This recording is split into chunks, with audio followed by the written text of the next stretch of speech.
मेरे प्यारे देशवासियों, नमस्कार। कोरोना के खिलाफ देश आज फिर एक बहुत बड़ी लड़ाई लड़ रहा है। कुछ सप्ताह पहले तक स्थितियां संभली हुई थी और फिर एक कोरोना की दूसरी वेव तूफान बनकर आ गई।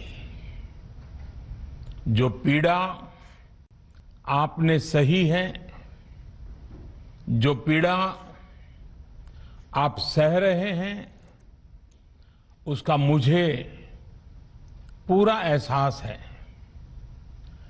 जिन लोगों ने बीते दिनों में अपनों को खोया है, मैं सभी देशवासियों की तरफ से उनके प्रति संवेदनाएं व्यक्त करता हूं। परिवार के एक सदस्य के रूप में मैं आपके दुख में शामिल हूं।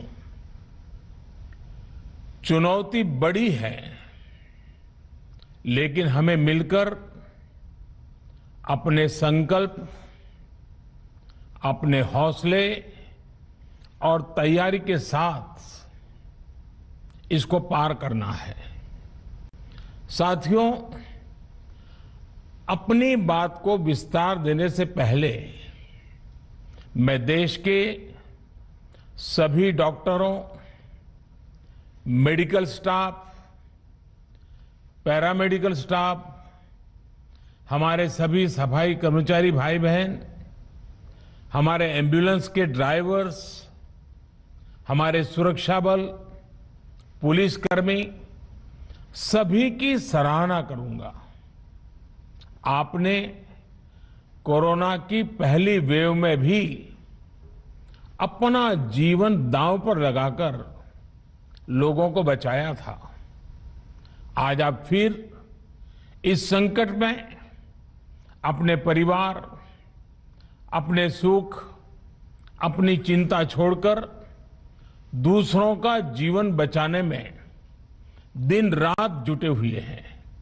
साथियों, हमारे शास्त्रों में कहा गया है, त्याज्यम न धैर्यम विदुरेऽपि काले, अर्थात कठिन से कठिन समय में भी हमें धैर्य नहीं खोना चाहिए। किसी भी परिस्थिति से निपटने के लिए हम सही निर्णय लें, सही दिशा में प्रयास करें, तभी हम विजय हासिल कर सकते हैं। इसी मंत्र को सामने रखकर आज देश दिन रात काम कर रहा है। बीते कुछ दिनों में जो फैसले लिए गए हैं, जो कदम उठाए गए हैं, वो स्थिति को तेजी से सुधारेंगे। इस बार कोरोना संकट में देश के अनेक हिस्से में ऑक्सीजन की डिमांड बहुत ज्यादा बढ़ी है। इस विषय पर तेजी से और पूरी संवेदनशीलता के साथ काम किया जा रहा है। केंद्र सरकार, राज्य सरकारें, प्राइवेट सेक्टर, सभी की पूरी कोशिश है कि हर जरूरतमंद को ऑक्सीजन मिले। ऑक्सीजन प्रोडक्शन और सप्लाई को बढ़ाने के लिए भी कई स्तरों पर उपाय किए जा रहे हैं। राज्यों में नए ऑक्सीजन प्लांट्स हो, 1 लाख नए सिलेंडर पहुंचाने हो, औद्योगिक इकाइयों में इस्तेमाल हो रही ऑक्सीजन का मेडिकल इस्तेमाल हो, ऑक्सीजन रेल हो, हर प्रयास किया जा रहा है। साथियों, इस बार जैसे ही कोरोना के केस बढ़े, देश के फार्मा सेक्टर ने दवाइयों का उत्पादन और बढ़ा दिया है। आज जनवरी फरवरी की तुलना में देश में कई गुना ज्यादा दवाइयों का प्रोडक्शन हो रहा है। इसे अभी और तेज किया जा रहा है। कल भी मेरी देश की फार्मा इंडस्ट्री के बड़े जो प्रमुख लोग हैं, उसके जो एक्सपर्ट लोग हैं, उनसे बहुत लंबी चर्चा हुई है। प्रोडक्शन बढ़ाने के लिए हर तरीके से दवाई कंपनियां की मदद ली जा रही है। हम सौभाग्यशाली हैं कि हमारे देश के पास इतना बड़ा मजबूत फार्मा सेक्टर है जो बहुत अच्छी और तेजी से दवाइयां बनाता है। इसके साथ ही अस्पतालों में बेड की संख्या को बढ़ाने का भी काम तेजी से चल रहा है। कुछ शहरों में ज्यादा डिमांड को देखते हुए विशेष और विशाल कोविड हॉस्पिटल बनाए जा रहे हैं। साथियों, पिछले वर्ष जब देश ने कोरोना के कुछ ही मरीज सामने आए थे, उसी समय भारत में कोरोना वायरस के खिलाफ प्रभावी वैक्सीन के लिए काम शुरू कर दिया था। हमारे वैज्ञानिकों ने दिन रात एक करके बहुत कम समय में देशवासियों के लिए वैक्सीन विकसित की है। आज दुनिया की सबसे सस्ती वैक्सीन भारत में है। भारत की कोल्ड चेन व्यवस्था के अनुकूल वैक्सीन हमारे पास है। इस प्रयास में हमारे प्राइवेट सेक्टर ने इनोवेशन और एंटरप्राइज की भावना का बेहतरीन प्रदर्शन किया है। वैक्सीन की अप्रूवल्स और रेगुलेटरी प्रोसेसेस को फास्ट ट्रैक पर रखने के साथ ही सभी साइंटिफिक और रेगुलेटरी मदद को बढ़ाया गया है। यह एक टीम एफर्ट है जिसके कारण हमारा Bharat 2 made in India vaccine के साथ दुनिया का सबसे बड़ा टीकाकरण अभियान शुरू कर पाया। टीकाकरण के पहले चरण से ही गति के साथ ही इस बात पर जोर दिया गया कि ज्यादा से ज्यादा क्षेत्रों तक, जरूरतमंद लोगों तक वैक्सीन पहुंचे। दुनिया में सबसे तेजी से भारत में पहले 10 करोड़, फिर 11 करोड़ और अब 12 करोड़ वैक्सीन डोज दिए गए हैं। आज कोरोना से इस लड़ाई में हमें हौसला मिलता है कि हमारे health care workers, frontline corona warriors और सीनियर सिटीजन्स के एक बड़े हिस्से को वैक्सीन का लाभ मिल चुका है। साथियों, कल ही वैक्सीन को लेकर हुए एक और अहम फैसला भी हमने किया है। 1 मई के बाद से 18 वर्ष की ऊपर के किसी भी व्यक्ति को वैक्सीनेट किया जा सकेगा। अब भारत में जो वैक्सीन बनेगी उसका आधा हिस्सा सीधे राज्यों और अस्पतालों को भी मिलेगा। इस बीच गरीबों, बुजुर्गों, निम्न मध्यम वर्ग के लोग, 45 वर्ष की आयु के ऊपर के व्यक्तियों के लिए केंद्र सरकार का जो वैक्सीन कार्यक्रम चल रहा है वो भी उतनी ही तेजी से जारी रहेगा। पहले की तरह ही सरकारी अस्पतालों में मुफ्त वैक्सीन मिलती रहेगी, जिसका फायदा, जैसा मैंने कहा, हमारे गरीब परिवार हो, हमारे मध्यम वर्ग, निम्न मध्यम वर्ग के परिवार हो, वो उनका लाभ उठा सकेंगे। साथियों, हम सभी का प्रयास जीवन बचाने के लिए है, और जीवन बचाने के लिए तो है ही। प्रयास से भी ये है कि आर्थिक गतिविधियां और आजीविका कम से कम प्रभावित हो। प्रयास का तरीका यही रखा जाए। वैक्सीनेशन को 18 वर्ष की आयु के ऊपर के लोगों के लिए ओपन करने से शहरों में जो हमारे वर्कफोर्स है उसे तेजी से वैक्सीन उपलब्ध होगी। राज्यों और केंद्र सरकार के प्रयासों से श्रमिकों को भी तेजी से वैक्सीन मिले लगेगी।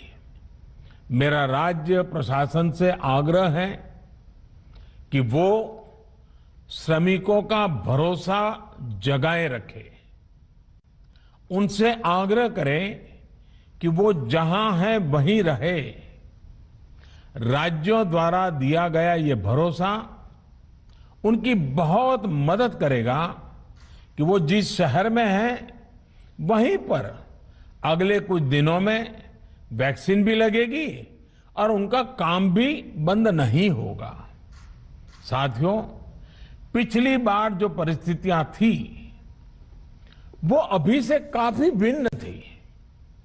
तब हमारे पास इस वैश्विक महामारी से लड़ने के लिए कोरोना स्पेसिफिक मेडिकल इंफ्रास्ट्रक्चर नहीं था। आप याद करिए देश की क्या स्थिति थी। कोरोना टेस्टिंग के लिए पर्याप्त लैब नहीं, पीपीई का कोई प्रोडक्शन नहीं, हमारे पास इस बीमारी के ट्रीटमेंट के लिए कोई खास जानकारी भी नहीं। लेकिन बहुत ही कम समय में हमने इन चीजों में सुधार किया। आज हमारे डॉक्टरों ने कोरोना के इलाज की बहुत ही अच्छी एक्सपर्टीज हासिल कर ली है। वो ज्यादा से ज्यादा जीवन बचा रहे हैं। आज हमारे पास बड़ी मात्रा में पीपीई किट्स हैं, लैब्स का बड़ा नेटवर्क है और हम लोग टेस्टिंग की सुविधा को निरंतर बढ़ा रहे हैं। साथियों, देश ने कोरोना के खिलाफ अब तक बहुत मजबूती से और बहुत धैर्य से लड़ाई लड़ी है। इसका श्रेय आप सभी को, सभी देशवासियों को ही जाता है। अनुशासन और धैर्य के साथ कोरोना से लड़ते हुए आप देश को यहां तक लाए हैं। मुझे विश्वास है जन भागीदारी की ताकत से हम कोरोना के इस तूफान को भी परास्त कर पाएंगे। आज हम अपने चारों ओर देख रहे हैं कि कैसे कई लोग, कई सामाजिक संस्थाएं जरूरतमंदों तक मदद पहुंचाने में दिन रात जुटे हैं। दवाई पहुंचाना हो, खाने या रहने की व्यवस्था करनी हो, लोग पूरे मनोयोग के साथ काम कर रहे हैं। मैं इन सभी के सेवा भाव को आदरपूर्वक नमन करता हूं और देशवासियों से अपील करता हूं कि अधिक से अधिक मात्रा में इस संकट की घड़ी में देशवासी आगे आएं और जरूरतमंदों तक मदद पहुंचाएं। समाज के पुरुषार्थ और सेवा के संकल्प से ही हम ये लड़ाई जीत पाएंगे। मेरा युवा साथियों से अनुरोध है कि वो अपनी सोसाइटी में, मोहल्ले में, अपार्टमेंट्स में छोटी छोटी कमेटियां बनाकर कोविड अनुशासन पालन करवाने में मदद करें। हम ऐसा करेंगे तो सरकारों को न कभी कंटेनमेंट जोन लगाने की जरूरत पड़ेगी, न कर्फ्यू लगाने की जरूरत पड़ेगी और लॉकडाउन का तो सवाल ही नहीं उठता है। आवश्यकता ही नहीं पड़ेगी। स्वच्छता अभियान के समय देश में जागरूकता फैलाने के लिए मेरे बाल मित्रों ने बहुत मदद की थी। छोटे छोटे बालक 5वीं, 7वीं, 8वीं, 10वीं में पढ़ने वाले, उन्होंने घर के लोगों को समझाया था, मनाया था। उन्होंने बड़ों को भी स्वच्छता का संदेश दिया था। आज मैं फिर अपने बाल मित्रों से एक बात विशेष तौर पर कहना चाहता हूं। मेरे बाल मित्र, घर में ऐसा माहौल बनाइए कि बिना काम, बिना कारण घर के लोग घर से बाहर न निकले। आपकी जीत बहुत बड़ा परिणाम ला सकती है। प्रचार माध्यमों से भी मेरी प्रार्थना है कि ऐसे संकट की घड़ी में वो लोगों को सतर्क और जागरूक करने के लिए जो प्रयास कर रहे हैं उसे और बढ़ाएं। इसके साथ ही इसके लिए भी काम करें कि डर का माहौल कम हो सके, लोग अफवाह और भ्रम में न आए। साथियों, आज की स्थिति में हमें देश को लॉकडाउन से बचाना है। मैं राज्यों से भी अनुरोध करूंगा कि वो लॉकडाउन को अंतिम विकल्प के रूप में ही इस्तेमाल करें। लॉकडाउन से बचने की भरपूर कोशिश करनी है और माइक्रो कंटेनमेंट जोन पर ही ध्यान केंद्रित करना है। हम अपनी अर्थव्यवस्था की सेहत भी सुधारेंगे और देशवासियों की सेहत का भी ध्यान रखेंगे। साथियों, आज नवरात्रि का आखिरी दिन है। कल रामनवमी है और मर्यादा पुरुषोत्तम श्री राम का हम सभी को यही संदेश है कि हम मर्यादाओं का पालन करें। कोरोना के इस संकट काल में कोरोना के बचने के जो भी उपाय है, कृपया करके उनका पालन 100% करिए। दवाई भी, कड़ाई भी, इस मंत्र को कभी भी भूलना नहीं है। ये मंत्र जरूरी है, वैक्सीन के बाद भी जरूरी है। रमजान के पवित्र महीने का भी आज 7वां दिन है। रमजान हमें धैर्य, आत्मसंयम और अनुशासन की सीख देता है। कोरोना के खिलाफ जंग जीतने के लिए अनुशासन भी, उसकी भी उतनी ही जरूरत है। जब जरूरी हो तभी बाहर निकले। कोविड अनुशासन का पूरा पालन करें।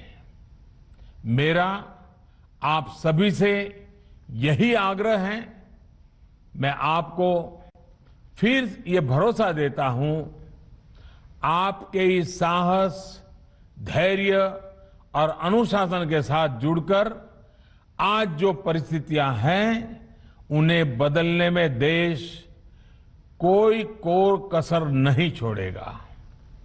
आप सभी स्वस्थ रहें, आपका परिवार स्वस्थ रहे, इसी कामना के साथ मैं अपनी बात समाप्त करता हूं। आपका बहुत बहुत धन्यवाद।